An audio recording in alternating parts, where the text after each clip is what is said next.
Do you, Eve? Yes, my lord.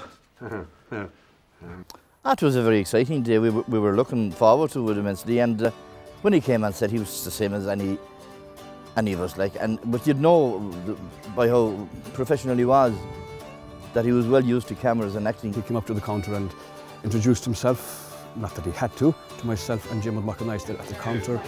Nice to meet you. Very good. Well, thank you very much. Sorry not to be speaking out.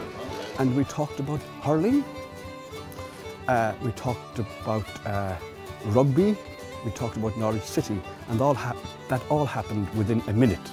Then we did the scene, and a perfect gentleman. Oh, coffee Mika in act. Well, you'll involve all on you. No boats today, too rough. Oh no, oh country, danger one. Oh, too much good. I understood what he was saying when he did speak in Irish. He had I think 4 lines in Irish, but I understood what he was saying, and we got the right cue, and the right word cue and all that.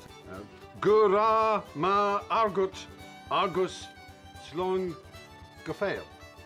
Gafoil. Gafoil. I always get that wrong. No, sorry, No, I was doing that. I beg your pardon. But I put it like this to you. His Irish was on par with Seamus Fickeltom's English, so it balanced out.